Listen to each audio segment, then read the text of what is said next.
안녕하세요. 저는 올해 72세 김태호입니다. 지금 제가 살고 있는 이곳은 텍사스 휴스턴의 시니어 아파트예요. 6개월 전까지만 해도 상상도 못했던 곳이죠. 하지만 지금은 이 선택이 제 인생 최고의 결정이었다고 확신합니다. 많은 분들이 물어보세요. 아들 가족과 함께 살던 집을 왜 갑자기 팔았느냐고요. 오늘은 그 이야기를 들려드리려고 합니다. 아마 듣고 나시면 제가 왜 이런 선택을 했는지 이해하실 거예요. 이야기는 20년 전으로 거슬러 올라갑니다. 저는 한국에서 30년 동안 중소기업에서 관리직으로 일했어요. 큰 부자는 아니었지만 성실하게 살면서 가족을 위해 최선을 다했죠. 특히 아들 준호를 위해서는 정말 모든 걸 쏟아부었습니다. 준호가 대학에 다닐 때였어요. 컴퓨터 공학을 전공하면서 미국 유학을 꿈꾸더라고요. 당시 제 월급으로는 유학비를 감당하기 어려웠지만 그래도 아들의 꿈을 포기시킬 수는 없었어요. 집에 있던 전세금까지 빼서 준호를 미국으로 보냈습니다. 그때부터 제 아내와 저는 정말 허리띠를 졸라매고 살았어요. 준호가 학비와 생활비를 달라고 할 때마다 어떻게든 마련해서 보냈죠. 때로는 제가 점심을 굶으면서도 아들에게만큼은 부족함이 없도록 했어요. 아내도 마찬가지였습니다. 우리 부부는 아들을 위해서라면 뭐든지 할 수 있다고 생각했거든요. 준호가 미국에서 직장을 구하고 영주권을 받은 후 저희를 초청해 줬어요. 2004년이었죠. 그때 저는 56세였는데 한국에서의 모든 걸 정리하고 미국으로 왔습니다. 언어도 서툴고 문화도 낯선 곳이었지만 아들과 함께 살 수 있다는 기대감으로 가득했어요. 처음 미국에 왔을 때의 기억이 생생해요. 휴스턴 공항에서 준호가 마중 나와 있더라고요. 옆에는 며느리 수진이도 있었고요. 수진이는 한국계 미국인이었는데 영어를 완전히 잊어버린 저희를 보며 살짝 당황하는 표정이었어요. 준호가 마련해준 집은 30만 달러짜리 단독주택이었어요. 그런데 계약을 할 때 놀라운 이야기를 들었습니다. 준호가 말하길 계약금이 부족해서 제 명의로 집을 사야 한다는 거예요. 저는 당연히 아들을 도와야 한다고 생각했죠. 한국에서 가져온 돈과 퇴직금을 모두 털어서 계약금을 지불했어요. 그때부터 저희 부부는 아들 가족과 함께 살기 시작했습니다. 처음에는 정말 행복했어요. 특히 첫 손자 도연이가 태어났을 때는 세상을 다 가진 기분이었죠.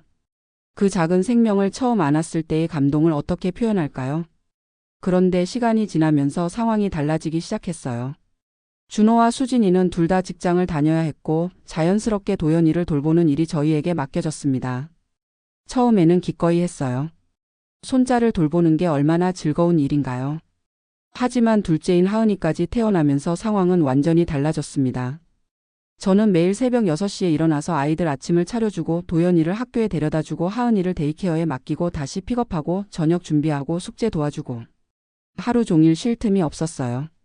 아내는 집안일을 도맡아 했어요. 빨래, 청소, 요리까지 모든 걸 혼자서 했죠. 준호와 수진이는 퇴근하면 바로 자기 방으로 들어가 버렸어요. 아이들과 놀아주거나 숙제를 도와주는 일은 거의 없었죠. 시간이 지나면서 이런 생활이 당연한 것처럼 되어버렸어요. 준호와 수진이는 마치 저희가 무료 베이비시터인 것처럼 행동했습니다.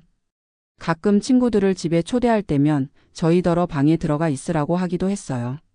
마치 저희가 민망한 존재인 것처럼요. 그래도 저는 참았어요. 손자, 손녀들이 너무 예뻤거든요. 도연이는 저를 가장 좋아했고 하은이는 제가 없으면 밤에 잠도 못 잘 정도였어요. 이 아이들을 위해서라면 뭐든지 할 수 있다고 생각했습니다. 하지만 제 몸은 점점 한계를 드러내기 시작했어요. 60대 중반을 넘어서면서 무릎이 아프기 시작했고 허리도 자주 아팠어요. 매일 아이들을 안고 업고 하다 보니 관절염이 심해졌죠. 그리고 스트레스 때문인지 혈압도 올라가기 시작했어요. 70세가 되던 해에는 당뇨 진단까지 받았어요. 의사가 말하길 스트레스와 불규칙한 식사가 원인이라고 하더라고요. 그때부터 약을 먹어야 했는데 약값도 만만치 않았어요. 하지만 준호에게 말하기가 뭔가 미안했어요. 어느 날 의사가 심각한 표정으로 말했어요. 이대로 가다가는 큰 병이 생길 수 있다고 좀 쉬어야 한다고요. 그래서 집에 돌아와서 준호에게 조심스럽게 말했어요.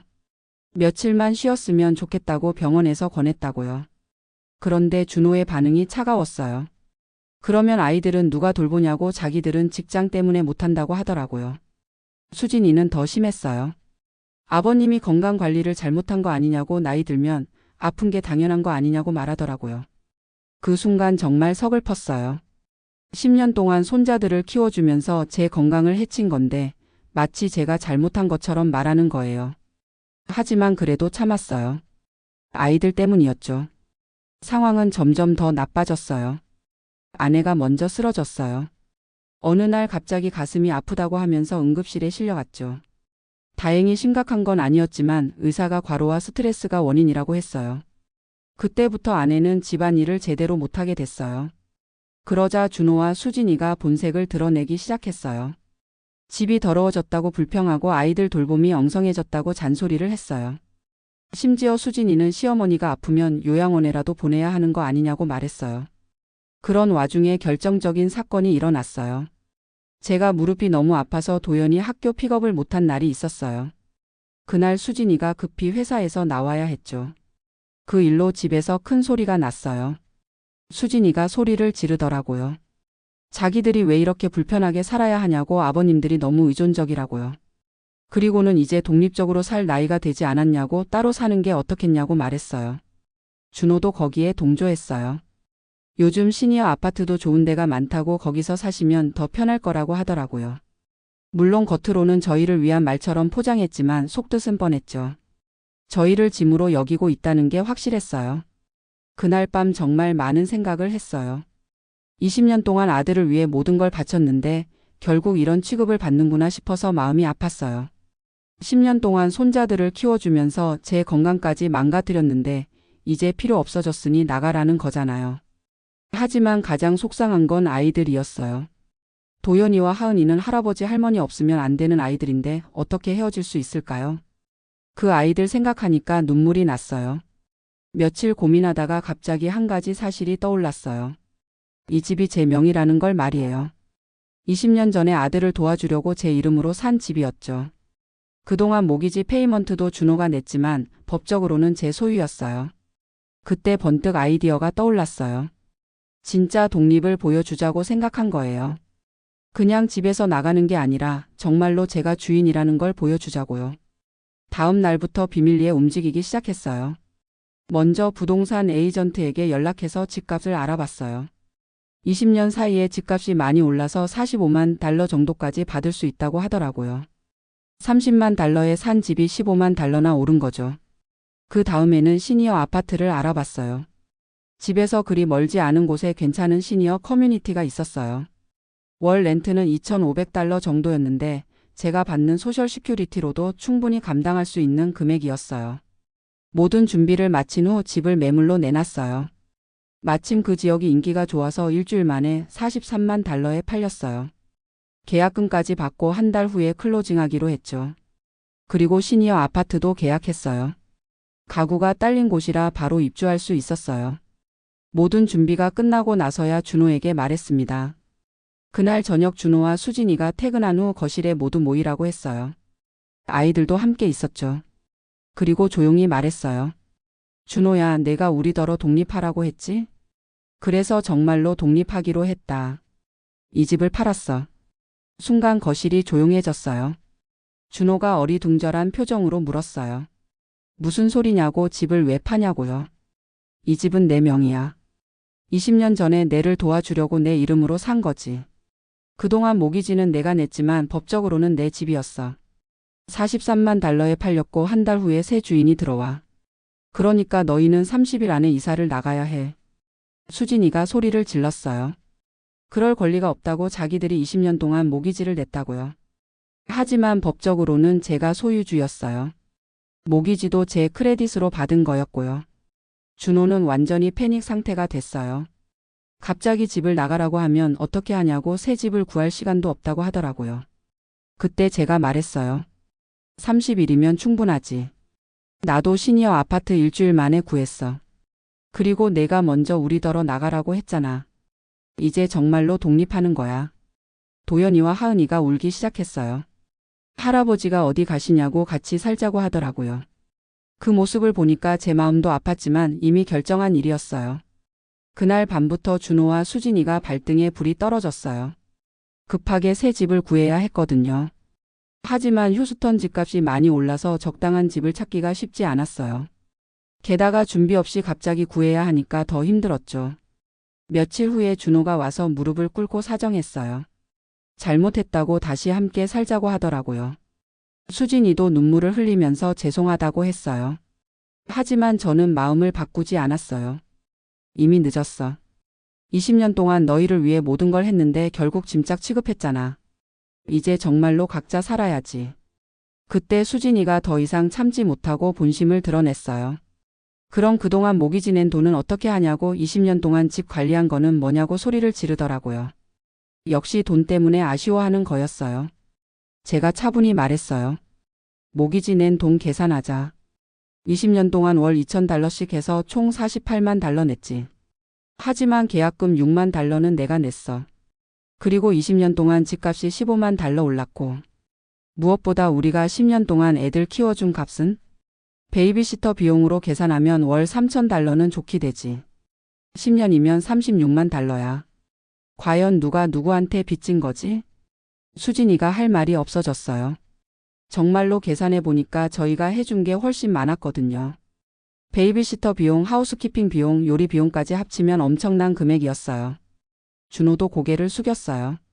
그제서야 자신들이 얼마나 부모에게 의존하고 살았는지 깨달은 것 같았어요. 하지만 이미 집은 팔렸고 계약도 끝난 상황이었어요. 결국 준호네는 급하게 아파트를 렌트하게 됐어요. 집을 사려고 했지만 준비 없이 갑자기 구하려니까 마음에 드는 곳이 없었거든요. 월 렌트 3,500달러짜리 아파트로 이사했어요. 전에 살던 집보다 훨씬 좁고 비싼 곳이었죠. 이사하는 날이었어요. 도연이와 하은이가 울면서 할아버지 할머니와 헤어지기 싫다고 했어요. 그 모습을 보니까 제 마음도 찢어질 것 같았어요. 하지만 이것도 교육이라고 생각했어요. 할아버지가 멀리 가는 게 아니야. 30분 거리에 살 거고 보고 싶으면 언제든 와도 돼. 하지만 이제는 엄마 아빠가 너희를 돌봐야 해. 그렇게 저희는 시니어 아파트로 이사했어요. 처음에는 낯설었지만 생각보다 괜찮았어요. 같은 또래의 사람들이 많아서 외롭지 않았고 여러 가지 프로그램도 있었어요. 무엇보다 스트레스가 없어서 건강이 좋아지기 시작했어요. 그런데 한 달 후부터 준호에게서 연락이 오기 시작했어요. 아이들 돌보는 게 너무 힘들다고, 도움이 필요하다고 하더라고요. 특히 하은이가 할머니 할아버지를 너무 그리워해서 밤마다 운다고 했어요. 수진이도 완전히 지쳐 있었어요. 직장 다니면서 아이들까지 돌보려니까 몸이 견디지 못하는 거예요. 그제서야 그동안 저희가 얼마나 많은 일을 해줬는지 깨달은 거죠. 어느 날 준호가 혼자 찾아왔어요. 완전히 초췌한 모습이었어요. 그리고 진심으로 사과했어요. 아버지, 정말 죄송해요. 그동안 아버지 어머니가 해주신 일이 얼마나 큰 건지 몰랐어요. 저희가 너무 이기적이었어요. 다시 함께 살 수 없을까요? 하지만 저는 단호하게 말했어요. 이미 우리는 독립했어. 너희도 이제 진짜 부모가 돼야지. 아이들은 할아버지 할머니가 키우는 게 아니라 부모가 키우는 거야. 그 후로도 몇 번 더 와서 부탁했지만 저는 마음을 바꾸지 않았어요. 대신 주말에는 아이들을 만나주기로 했어요. 토요일마다 도연이와 하은이가 시니어 아파트로 놀러 와요. 처음에는 어색했지만 이제는 이 방식이 더 좋은 것 같아요. 아이들도 할아버지 할머니를 더 귀하게 여기게 됐어요. 매일 보는 게 당연했을 때는 몰랐는데 이제는 만날 때마다 정말 기뻐해요. 준호와 수진이도 많이 달라졌어요. 이제는 저희를 대할 때 훨씬 정중하고 감사하게 대해요. 특히 수진이는 처음으로 제대로 된 사과를 했어요. 그동안 얼마나 많은 신세를 졌는지 깨달았다고, 정말 죄송하다고 하더라고요. 아내 건강도 많이 좋아졌어요. 스트레스가 없어지니까 혈압도 안정되고 가슴 답답한 것도 사라졌어요. 제 무릎도 전보다 나아졌고 당뇨 수치도 조금씩 개선되고 있어요. 무엇보다 정신적으로 홀가분해요. 더 이상 누구 눈치를 보지 않아도 되고 제가 하고 싶은 대로 살 수 있어요. 시니어 센터에서 운동도 하고 같은 나이대 친구들과 카드게임도 하고 가끔은 여행도 가요. 얼마 전에는 준호가 집을 새로 샀다고 연락이 왔어요. 3침실짜리 단독주택인데 저희를 위한 방도 마련했다고 하더라고요. 이제라도 다시 함께 살자고 하는데 저는 정중히 거절했어요. 고마운 마음은 알겠지만 이제 우리는 각자 살아야 해. 너희도 진짜 가족이 뭔지 알았잖아. 가끔 만나는 게 더 좋을 것 같구나. 지난주에 도연이가 와서 그러더라고요. 할아버지가 집을 판 일이 처음에는 충격적이었는데 지금 생각해보니까 잘한 일 같다고요. 엄마 아빠가 예전보다 자기들을 더 많이 챙겨주고 더 관심을 갖게 됐다고요. 하은이도 마찬가지예요. 예전에는 할아버지 없으면 안 된다고 울기만 했는데 이제는 엄마 아빠와도 잘 지내요. 토요일에 할아버지 할머니 만나는 걸 더 기대하게 됐다고 해요. 생각해보니까 이 모든 일이 다 잘 된 것 같아요. 만약 계속 그대로 살았다면 저희는 건강을 더 잃었을 테고 준호네는 계속 의존적으로 살았을 거예요. 아이들도 할아버지 할머니가 있는 게 당연하다고 생각했겠죠. 이제 준호는 진짜 아버지가 됐어요. 도연이 숙제도 직접 봐주고 하은이 학교 행사에도 참여해요. 수진이도 마찬가지고요. 예전에는 모든 걸 저희에게 맡기고 자기들은 일만 했는데 이제는 정말 부모 역할을 하고 있어요. 며칠 전에 준호가 고백했어요. 처음에는 아버지가 너무 심하다고 생각했는데 시간이 지나면서 깨달았다고요. 그동안 얼마나 큰 희생을 해주셨는지 그리고 자신들이 얼마나 이기적이었는지 말이에요. 아버지가 집을 파신 건 정말 큰 충격이었어요. 하지만 그 덕분에 정말 많은 걸 깨달았어요. 이제야 진짜 아버지가 된 것 같아요.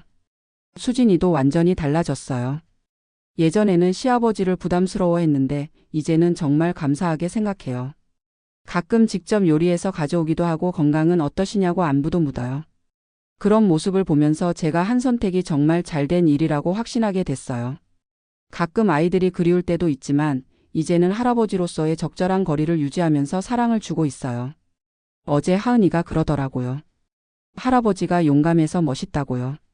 왜 그렇게 생각하냐고 물어봤더니 엄마 아빠가 그렇게 말했다고 하더라고요. 할아버지가 당당하게 독립하신 게 정말 대단하다고 했다나 봐요. 지금 이 시니어 아파트에서의 생활이 정말 만족스러워요. 같은 나이대 친구들이 많아서 외롭지 않고 건강 관리도 잘 되고 있어요. 무엇보다 스트레스 없이 자유롭게 살 수 있어서 좋아요. 집 한 돈으로 여유도 생겼어요. 모기지를 다 갚고 나니까 43만 달러가 고스란히 제 돈이 됐거든요. 그 돈을 투자해서 월 2,000달러 정도 수입이 생겨요. 소셜 시큐리티와 합치면 넉넉하게 살 수 있어요. 요즘은 아내와 함께 여행도 다녀요. 한국에도 다녀왔고 라스베이거스 그랜드 캐년도 갔어요. 그동안 아이들 돌보느라 못했던 일들을 하나씩 하고 있어요. 몇 달 전에는 골프도 배우기 시작했어요. 시니어 센터에서 골프 레슨을 해주거든요. 처음에는 어색했는데 이제는 꽤 재미있어요. 같이 배우는 친구들과도 친해졌고요. 아내는 요가와 수채화를 배우고 있어요. 젊었을 때 해보고 싶었지만 시간이 없어서 못했던 일들이에요. 이제는 시간도 충분하고 마음의 여유도 있으니까 뭐든지 할 수 있어요. 가끔 다른 시니어 분들과 이야기를 나누다 보면 비슷한 고민을 가진 분들이 많아요. 자식들과 함께 살면서 무료 베이비시터 역할을 하고 있다가 건강을 잃는 경우가 정말 많더라고요. 그런 분들에게 제 이야기를 해드리면 깜짝 놀라세요. 정말 집을 파셨어요? 와, 대단하시네요. 저도 그런 용기가 있었으면 좋겠어요. 그럴 때마다 말해드려요. 자식을 위해 희생하는 것도 좋지만 당연하게 여겨지면 안 된다고요. 부모도 인격체이고 존중받을 권리가 있다고요. 어떤 분은 그러시더라고요. 그래도 자식인데 어떻게 그럴 수 있어요? 하지만 저는 이렇게 대답해요. 자식이니까 더 교육을 제대로 시켜야죠. 부모의 희생을 당연하게 여기도록 놔두면 그게 자식을 망치는 일이에요. 실제로 저희 가족이 그 증거예요. 제가 강하게 나오기 전까지는 준호와 수진이가 부모의 희생을 전혀 고마워하지 않았어요. 오히려 더 많은 걸 요구하기까지 했죠. 하지만 지금은 완전히 달라졌어요. 며칠 전에 준호가 전화해서 그러더라고요. 회사 동료들한테 아버지 이야기를 했다고요. 모든 사람들이 할아버지가 정말 멋있다고 자신들도 그런 용기가 있었으면 좋겠다고 했다나 봐요. 아버지 처음에는 원망스럽기도 했어요. 하지만 이제는 정말 감사해요. 아버지가 그렇게 하지 않았다면 저희는 계속 철없이 살았을 거예요. 그 말을 들으니까 정말 뿌듯했어요. 제가 한 일이 결국은 가족 모두에게 도움이 된 거잖아요. 아이들도 이제 진짜 부모의 사랑을 받고 있고 준호와 수진이도 진짜 부모가 됐어요. 지금도 가끔 옛날 생각이 나요. 매일 새벽부터 밤까지 아이들 돌보던 시절이요. 그때는 정말 힘들었지만 그래도 아이들이 예뻐서 견뎠어요. 하지만 그런 희생이 당연한 게 아니라는 걸 보여줘야 했어요. 요즘 토요일마다 오는 도연이와 하은이를 보면 정말 기뻐요. 예전에는 매일 봐서 당연했는데 이제는 만날 때마다 할아버지를 정말 좋아해요. 할아버지 보고 싶었어요. 할머니도 보고 싶었어요. 이런 말을 들을 때마다 가슴이 뭉클해져요. 아이들도 많이 성장했어요. 도연이는 이제 중학생이 됐는데 공부도 스스로 하고 동생도 잘 챙겨요. 하은이도 할아버지 할머니 없이도 잘 자고 엄마 아빠 말도 잘 들어요. 정말 건강하고 독립적인 아이들로 자라고 있어요. 가끔 제가 한 일이 너무 극단적이었나 싶기도 해요. 하지만 결과를 보면 정말 잘한 일 같아요. 모든 가족이 각자의 자리에서 제 역할을 하고 있거든요. 이제 제 나이가 72세예요. 앞으로 얼마나 더 살지는 모르지만 남은 인생은 정말 제가 원하는 대로 살고 싶어요. 아내와 함께 건강하게 자유롭게 행복하게 살고 싶어요. 그리고 가끔씩 손자 손녀들과 만나서 진짜 할아버지 역할을 하고 싶어요. 매일 돌봐주는 보육교사가 아니라 가끔 만나서 사랑을 주고받는 진짜 할아버지 말이에요. 오늘 이 이야기를 들으시는 분들 중에 비슷한 상황에 계신 분들이 있을 거예요. 자식들과 함께 살면서 손주들을 돌봐주고 계시는 분들 말이에요. 물론 가족을 위해 희생하는 건 아름다운 일이에요. 하지만 그 희생이 당연하게 여겨져서는 안 돼요. 부모도 존중받을 권리가 있어요. 건강도 챙겨야 하고 자신의 인생도 살아야 해요. 자식들이 부모의 희생을 당연하게 여긴다면 과감하게 노라고 말할 용기를 가지세요. 물론 쉽지 않을 거예요. 저도 처음에는 많이 망설였어요. 하지만 누군가는 먼저 변화를 만들어야 해요. 그래야 진짜 건강한 가족 관계가 될 수 있어요. 제가 집을 판 건 단순한 복수가 아니었어요. 진짜 독립을 보여주고 진짜 가족의 의미를 깨닫게 해주려는 교육이었어요. 그리고 그 교육은 성공했어요. 지금 저희 가족은 예전보다 훨씬 건강한 관계를 유지하고 있어요. 서로를 존중하고 감사하고 적절한 거리를 유지하면서 사랑하고 있어요. 이게 진짜 가족의 모습이라고 생각해요. 마지막으로 한 가지만 더 말씀드리고 싶어요. 부모의 사랑은 무조건적이지만 그렇다고 해서 무조건 희생만 해야 하는 건 아니에요. 때로는 강하게 나서서 자식들을 교육시켜야 해요. 그래야 자식들도 진정한 어른이 될 수 있어요. 저는 지금 정말 행복해요.